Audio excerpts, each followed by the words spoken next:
Hi students, occasional MLT first year's biochemistry subject.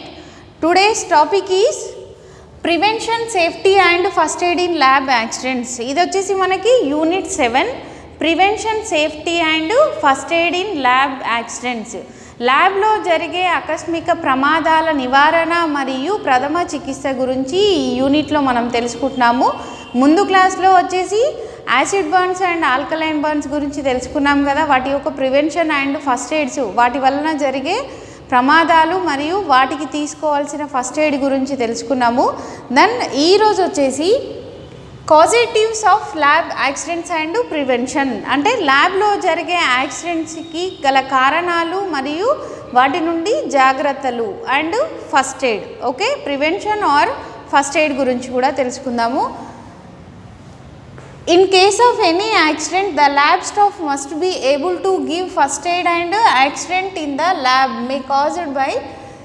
In case of ల్యాబ్లో ఏదైనా ఒక చిన్న ప్రమాదం జరిగినప్పుడు ల్యాబ్లోనే మనము ఫస్ట్ ఎయిడ్ చేసుకోవాలి. ఆ ప్రమాదాలు ఎలా జరుగుతాయి అని అంటే toxic substances. Okay, first one వచ్చేసి టాక్సిక్ సబ్స్టెన్సెస్ అంటే విషపూరితమైన కెమికల్స్ని ఉపయోగించడం వలన. Toxic substances are potassium cyanide, chloroform, formaldehyde etcetera. మనకు వచ్చేసి ఈ టాక్సిక్ సబ్స్టెన్సెస్ అనేవి క్లోరోఫామ్ ఒకటి, దెన్ పొటాషియం సైనైడ్ ఒకటి, ఇంకోటి ఫార్మల్డిహైడ్ అండ్ ఎక్సెట్రా, ఇంకా చాలా సబ్స్టెన్సెస్ ఉంటాయి. ఇవి మనకి మెయిన్గా మనము ల్యాబ్లో ఉపయోగించే toxic chemicals. These chemicals when swallowed or inhaled send the patient immediately to doctor, place the patient in open place for free air. ఎప్పుడైతే మనకి ఈ టాక్సిక్ కెమికల్స్ని మనము వాటి యొక్క వాసన చూసినా లేదా మనం వాటిని పిపెటింగ్ చేసేటప్పుడు వాటిని మింగినా వచ్చేసి ఇమ్మీడియట్గా పేషెంట్ని వచ్చేసి డాక్టర్ దగ్గరికి తీసుకెళ్ళాలి. దానికన్నా ముందు వచ్చేసి మనము ఆ పేషెంట్ని ఎయిర్ ఎక్కడైతే గాలి ఎక్కువగా ఉంటుందో ఆ ఖాళీ ప్లేస్కి పేషెంట్ని తీసుకెళ్ళాలి. అక్కడ వచ్చేసి తను ఫ్రీ ఎయిర్ కోసం దెన్ నెక్స్ట్ డాక్టర్ దగ్గరికి తీసుకెళ్ళాలి. అక్కడ మనకి ట్రీట్మెంట్ జరుగుతుంది. Then next burns caused by heat, వేడి వలన కలిగే గాయాలు. వేడి వలన కలిగే గాయాలు. Contact with heated articles and spilling of boiling liquids or water can cause burns. మనకు వచ్చేసి ఇవి మనము ఏవైనా వేడిగా ఉన్న టెస్ట్ ట్యూబ్సే కానీ గ్లాస్వేర్స్ ఎలాంటివైనా వేడిగా ఉండే గ్లాస్వేర్ని పట్టుకున్నప్పుడు మనకి కాలుతుంది. అండ్ దెన్ నెక్స్ట్ వచ్చేసి లిక్విడ్స్ని అంటే ద్రావణాల తయారీ చేసేటప్పుడు వేడి చేస్తాం కదా, ద్రావణాలని బాయిలింగ్ చేసేటప్పుడు లేదా వాటర్ని హీట్ చేసేటప్పుడు, వాటర్ బాత్ కోసం వాటర్ని హీట్ చేసేటప్పుడు అవి సమ్టైమ్స్ మనకి కాలే అవకాశం ఉంటుంది. ఈ బర్న్స్లో వచ్చేసి మనకి severe burns and minor burns 2 టైప్స్గా ఉంటాయి. ఫస్ట్ వన్ వచ్చేసి సివియర్ బర్న్స్, సెకండ్ వన్ వచ్చేసి మైనర్ బర్న్స్. ఇవి వచ్చేసి సివియర్ బర్న్స్ వచ్చేసి ఎక్కువగా కాలుతాయి, మైనర్ బర్న్స్ అంటే చిన్నగా కొంచెం కాలడం. Severe burns those which affect large surface area of skin, అంటే మనకి స్కిన్ పైన ఎప్పుడైతే సివియర్ బర్న్ అయ్యింది అని అంటే ఎక్కువ ఏరియా మొత్తం స్కిన్ మీద ఎక్కువగా కాలిన దాన్నే మనము సివియర్ బర్న్ అని అంటాము. If the victim is on fire with burning, roll him in a blanket and take him to the doctor immediately. ఎప్పుడైతే పేషెంట్కి ఎక్కువగా కాలిందనుకోండి, లైక్ యాసిడ్స్ అయినా ఇలాంటివి పేషెంట్ పైన పడ్డప్పుడు, తన పైన పడి మొత్తం ఒళ్ళంతా గాయాలైనప్పుడు అంటే కాలినప్పుడు పేషెంట్కి వచ్చేసి మనం ఒక బ్లాంకెట్ తోటి తన పేషెంట్ని మొత్తం రోల్ చేయాలి.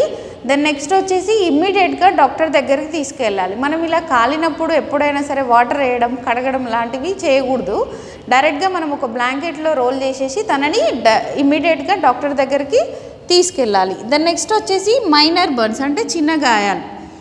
Are those which effect small surface area of skin, అంటే ఇది వచ్చేసి మైనర్ బర్న్స్ అనేవి చిన్నగా కొంచెమే కాలుతుంది. చేతి పైన లైక్ ఒక కెమికల్ పడింది అని అంటే ఆ ఏరియా వరకే చెయ్యి కాలడము, అలా జరిగేదాన్నే చిన్నగా కాలేదాన్ని మైనర్ బర్న్స్ అని అంటాము. Plunge the affected part into cold water and apply some cool cream. ఎప్పుడైతే మనకి మన చేతిపైన కానీ కాలుపైన కానీ ఏదైనా కెమికల్స్ పడి మనకి గాయమైనప్పుడు ఇమీడియట్గా దాన్ని వచ్చేసి వాష్ చేసి మనం కూల్ వాటర్లో పెట్టాలి. కూల్ వాటర్లో పెట్టి దాన్ని తీసిన తర్వాత ఏదైనా ఒక కోల్డ్ క్రీమ్ని అప్లై చేయాలి. నెక్స్ట్ వచ్చేసి ఇంజూరీస్ బై బ్రోకెన్ గ్లాస్, పగిలిన గాజు వలన కలిగే ప్రమాదాలు. Caused by broken test tubes and slides, మనం వచ్చేసి గ్లాస్ టెస్ట్ ట్యూబ్స్ని, గ్లాస్ స్లైడ్స్ అండ్ పిపెట్స్ ఇలాంటివి ఉపయోగించినప్పుడు మనకి అవి ఆల్రెడీ పగిలి ఉంటే వాటిని ముట్టుకున్నప్పుడు అవి మనకి గుచ్చుకొని బ్లీడింగ్ అవుతుంటుంది. ఆ బ్లీడింగ్ అయ్యేటప్పుడు immediately remove any glass pieces and wash and apply cold cream. ఎప్పుడైతే మనకి అది గుచ్చుకుందనుకోండి, ఆ పగిలిన గాజు పరికరాలను మనం ఉపయోగించేటప్పుడు చేతికి గల గాయాలైనప్పుడు ఇమ్మీడియట్గా అక్కడున్న గాజు ముక్కలు ఏవైనా మన చేతికి గుచ్చుకున్నట్టయితే వాటిని తీసేసి వాటర్లో వాష్ చేసిన తర్వాత నెక్స్ట్ దానిపైన వచ్చేసి కోల్డ్ క్రీమ్ అప్లై చేయాలి. లేదా మేబీ సివియర్గా కట్ అయింది అనుకోండి, చెయ్యి కట్ అయినప్పుడు దాన్ని గట్టిగా ప్రెస్ చేసి పట్టుకోవాలి. ఎప్పటి వరకు అని అంటే ఆ బ్లీడింగ్ ఆగిపోయేంత వరకు ఆ కట్ అయిన ప్లేస్లో మనము ఇలా చేతిని అడ్డుగా పెట్టి గట్టిగా పట్టుకొని ఉండాలి. నెక్స్ట్ దానికి వచ్చేసి మనము బ్యాండేజ్ అలాంటివి వేసేసుకోవాలి. కాటన్ పెట్టి బ్యాండేజ్ వేసుకుంటాము. నెక్స్ట్ వచ్చేసి infected or contaminated specimens, infection అయిన శాంపుల్స్ ఆర్ స్పెసిమెన్స్ కానీ, కంటామినేటెడ్ అంటే కలుషితమైనవి కానీ లేదా ఇన్ఫెక్షన్ వచ్చిన శాంపుల్స్ నుంచి జరిగే గాయాలేంటి, caused by syringes and infectious specimens like TB, AIDS etcetera. మనకి ఎప్పుడైతే మనం sample in case of positive patients, AIDS కానీ, హెచ్ఐవి కానీ, టీబీ పాజిటివ్ పేషెంట్స్ వచ్చినప్పుడు మనము వాళ్ళకి తీసిన శాంపుల్ నుండి ఆ ఇంజెక్షన్ బై మిస్టేక్లో మనకి ప్రిక్ అయినప్పుడు లేదా వాళ్ళ శాంపుల్స్ని మనము కొన్ని శాంపుల్స్ని వాటిని శాంపుల్ మూత తీయగానే మనం ఎలాంటి మాస్క్ అలాంటిది ఉపయోగించకుండా దాని నుంచి వచ్చే స్మెల్ పీల్చుకోవడం ద్వారా కూడా మనకి ఇన్ఫెక్షన్స్ వస్తాయి.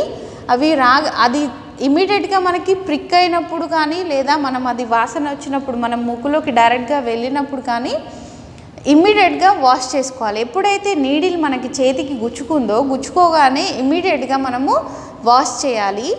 It is bleeding, let is bleeded for some times. ఎప్పుడైతే అది గుచ్చుకోగానే ఆ బ్లీడింగ్ అవుతుంది కదా, రక్తం కారుతుంది కదా, కారేదాన్ని అలాగే కొద్దిసేపటి వరకు కారనివ్వాలి.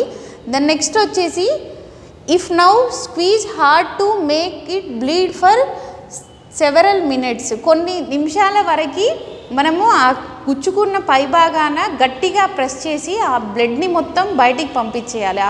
మనకు గుచ్చుకున్న ప్లేస్లో నుండి ఫస్ట్ గుచ్చుకోగానే బ్లీడ్ అయ్యేదాన్ని ఆపకుండా డైరెక్ట్గా అది బ్లీడ్ అవుతూనే ఉంచాలి. నెక్స్ట్ వచ్చేసి ఆ బ్లీడింగ్ ఎప్పుడైతే ఆగిపోతుందో దానంతలో అది ఆగిపోయినప్పుడు మనము దాని పై భాగాన లైక్ ఇక్కడ గుచ్చుకుందనుకోండి, ఇక్కడ ఈ భాగాన్ని వచ్చేసి గట్టిగా ప్రెస్ చేయాలి. ప్రెస్ చేయడం వల్ల ఇంకా మిగతా బ్లడ్ కూడా కొద్దిసేపటి వరకు అది కారిపోయే విధంగా పట్టుకోవాలి. Next bath the area with antiseptic lotion, refer the doctor. దాన్ని వచ్చేసి మనము యాంటీసెప్టిక్ లోషన్ తోటి కడిగి నెక్స్ట్ వచ్చేసి డాక్టర్ దగ్గరికి తీసుకెళ్ళాలి. నెక్స్ట్ ఎలక్ట్రిక్ షాక్, అంటే ఎలక్ట్రికల్ షాక్స్ వస్తాయి కదా, కరెంట్ షాక్ కొట్టడం. Electric shocks or faulty equipment is touched with wet hands, అంటే మనము తడి చేతులతోటి ఏదైనా ఎలక్ట్రికల్ ఇన్స్ట్రుమెంట్స్ కానీ లేదా ప్లగ్స్ కానీ అలాంటివి ముట్టుకున్నప్పుడు మనకి ఎలక్ట్రికల్ షాక్ వస్తుంది. దాని యొక్క సిమ్టమ్ వచ్చేసి మే బీ ఫెయింటింగ్, దాని వచ్చేసి అది షాక్ రాగానే పడిపోతారు. ఓకే, అప్పుడు మనం ఏం చేయాలి, give the patient mouth to mouth respiration immediately. తను వచ్చేసి స్పృహ కోల్పోయినప్పుడు పేషెంట్కి రెస్పిరేషన్ ఇవ్వాలి. తను వచ్చేసి తనకు గాలి లోపలికి తీసుకునేది జరగదు కాబట్టి మనము నోటి నుండి నోటికి మౌత్ టు మౌత్ రెస్పిరేషన్ ఇవ్వాలన్నమాట. నోట్లో నుండి తన పేషెంట్ యొక్క నోట్లోకి గాలిని ఊదాలి. Next acid burns and alkaline burns. Acid burns వచ్చేసి sulphuric acid and hydrochloric acid, alkaline burns వచ్చేసి సోడియం హైడ్రాక్సైడ్ అండ్ పొటాషియం ఇవి వచ్చేసి ఆల్కలైస్, ఇవి వచ్చేసి యాసిడ్స్. ఈ యాసిడ్స్ వలన ఆల్కలైన్ బర్న్స్ గురించి మనం ముందు క్లాస్లో తెలుసుకున్నాం కదా, అందుకని నేను ఇప్పుడు ఇక్కడ వచ్చేసి రాయలేదు. యాసిడ్స్ మీద పడగానే మనం ఇమ్మీడియట్గా వాష్ చేసేసి ఏదైనా అక్వియస్ ఫ్లూయిడ్స్ని అప్లై చేసి మనము డాక్టర్ దగ్గరికి తీసుకెళ్తాము. దెన్ ఆల్కలైజ్ కూడా మన శరీరం పైన, స్కిన్ పైన పడ్డప్పుడు లేదా కళ్ళ పైన పడ్డప్పుడు డైరెక్ట్గా వాటర్ని స్ప్రే చేస్తూ, కళ్ళల్లో పడ్డాయంటే ఒక పెద్ద బాటిల్లో వాటర్ని పెట్టేసి దాన్ని వచ్చేసి కళ్ళ పైన స్ప్రే చేసేసి మనము కంటి డాక్టర్ దగ్గరికి తీసుకెళ్ళాలి. నోట్లోకి వెళ్ళింది అనుకోండి, ఈ ఆల్కలైజ్ అనేవి నోట్లోకి వెళ్ళినప్పుడు ఇమీడియట్గా మనం వచ్చేసి సోప్ వాటర్ని కదా లెమన్ వాటర్ని తాగించాలి. మనం యాసిడ్స్ కూడా మనం నోట్లోకి వెళ్ళగానే సోప్ వాటర్ని తాగించేసి మనం వచ్చేసి నెక్స్ట్ డాక్టర్ దగ్గరికి తీసుకెళ్ళాలి. These are all causatives of lab accidents and prevention. Okay, దీంట్లో వచ్చేసి మనకి ఫస్ట్ది టాక్సిక్ సబ్స్టెన్సెస్ అంటే విషపూరితమైన కెమికల్స్ని ఉపయోగించినప్పుడు వాటిని మనము మింగిన, ఇక్కడ ఉంది కదా పొటాషియం సైనైడ్, క్లోరోఫాము, ఫార్మల్డిహైడ్స్ ఎక్సెట్రా ఇంకా చాలా ఉంటాయి. వీటిని మనము మింగిన, వాటి యొక్క వాసన పీల్చుకున్న ఇమీడియట్గా పేషెంట్ని డాక్టర్ దగ్గరికి తీసుకెళ్ళాలి. ఆ డాక్టర్ దగ్గరికి తీసుకెళ్లే లోపు వచ్చేసి మనము ఆ ఏరియాలో గాలి ఆడే విధంగా పేషెంట్ని కూర్చోబెట్టాలి. Then next burns caused by heat, వేడి వలన కలిగేవి. వేడి వలన అంటే మనము కెమికల్స్ని బాయిలింగ్ చేసేటప్పుడు అండ్ వాటర్ని బాయిలింగ్ చేసేటప్పుడు మనకి చేతిపైన కాలే అవకాశం ఉంటుంది, చేతిపైన కానీ లేదా ఒంటిపైన కాలే అవకాశం ఉంటుంది. కాబట్టి అందులో మనకి 2 టైప్స్, ఈ యొక్క బర్న్స్ అనేవి 2 types. First one severe burns, minor burns. Severe burns వచ్చేసి ఎఫెక్టెడ్ లార్జ్ సర్ఫేస్ ఏరియా, మనకు వచ్చేసి స్కిన్ పైన పడ్డప్పుడు ఎక్కువ భాగం, ఒంటిలో ఎక్కువ భాగం అంటే మన బాడీ మొత్తంలో మోస్ట్ ఆఫ్ పార్ట్ అంతా ఆ లిక్విడ్తో, మనం వేడి చేసే లిక్విడ్తో కానీ లేదనంటే ఆ వాటర్ కానీ మీద పడి కాలినప్పుడు మనం వచ్చేసి ఆ పేషెంట్కి బ్లాంకెట్ని తీసుకొని ఆ కాలిన ప్లేస్లో రోల్ చేయాలి. ఒక బ్లాంకెట్ తోటి పేషెంట్ని రోల్ చేసి ఇమీడియట్గా డాక్టర్ దగ్గరికి తీసుకెళ్ళాలి. దెన్ నెక్స్ట్ వచ్చేసి మైనర్ బర్న్స్ వచ్చేసి ఇక్కడ ఉంది, which effect small surface area of skin, కొంచెంగానే కాలుతుంది స్కిన్ పైన. అక్కడ వచ్చేసి మనము దాన్ని కూల్ వాటర్లో ముంచాలి. మన చేతుల పైన పడ్డ, కాలు పైన పడ్డ దాటిని కూల్ వాటర్ తోటి వాషింగ్ లేదా కూల్ వాటర్లో కొద్దిసేపు చేతుల నుంచి తీసి దాని తర్వాత కోల్డ్ క్రీమ్ని అప్లై చేయాలి. Then next injuries by broken glassware, ఎప్పుడైతే గాజు పరికరాలు ఉపయోగించేటప్పుడు కట్ అయిందనుకోండి, ఇమ్మీడియట్గా మనం వచ్చేసి అక్కడ ఏదైనా గాజు ముక్కలు ఉండుంటే వాటిని రిమూవ్ చేసేసి ఆ బ్లీడింగ్ని ఆపాలి. ఆ ముక్కలు తీసేసి కడగాలి. ఫస్ట్ చేతిని కడిగిన తర్వాత ఆ చేతికి వచ్చే బ్లీడింగ్ని ఆపాలి. దెన్ నెక్స్ట్ వచ్చేసి infected or contaminated specimens, infection అయినా కంటామినేట్ అయినా శాంపుల్స్ని కానీ స్పెసిమెన్స్ వల్ల ఎలా వస్తాయి మనకి, సిరంజెస్ ద్వారా లేదా మనం ఆ శాంపుల్ని కలెక్షన్ చేసినప్పుడు ఆ యొక్క శాంపుల్ మూత తీయగానే అందులో దాన్ని మనం మాస్క్ పాజిటివ్ శాంపుల్స్ అయ్యి ఉంటాయి.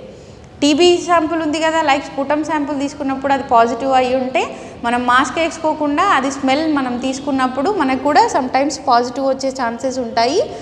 దెన్ నెక్స్ట్ వచ్చేసి సిరంజెస్ మనకి గుచ్చుకోవడం ద్వారా కూడా మనకి పాజిటివ్స్ వచ్చే ఛాన్సెస్ ఉంటాయి. కాబట్టి ఇమీడియట్గా మనము ఎక్కడైతే చేతికి గుచ్చుకుందో సిరంజు ఇమీడియట్గా వాష్ చేసేసి ఆ బ్లడ్ని అలాగే బ్లీడ్ అవ్వనివ్వాలి. ఒక 2 నిమిషాల వరకు బ్లీడ్ అయిన తర్వాత ఎప్పుడైతే ఆ బ్లీడింగ్ ఆగిపోగానే ఎక్కడైతే గుచ్చుకుందో దాని పై ప్లేస్ని గట్టిగా ప్రెస్ చేసి మనము ఇంకొద్దిసేపటి వరకు బ్లడ్ని బయటికి వచ్చే విధంగా, బ్లీడింగ్ అయ్యే విధంగా ఉంచాలి. దెన్ నెక్స్ట్ వచ్చేసి యాంటీసెప్టిక్ లోషన్లో ఆ గుచ్చుకున్న ప్లేస్ని కడిగి దెన్ నెక్స్ట్ డాక్టర్ దగ్గరికి వెళ్ళిపోవాలి.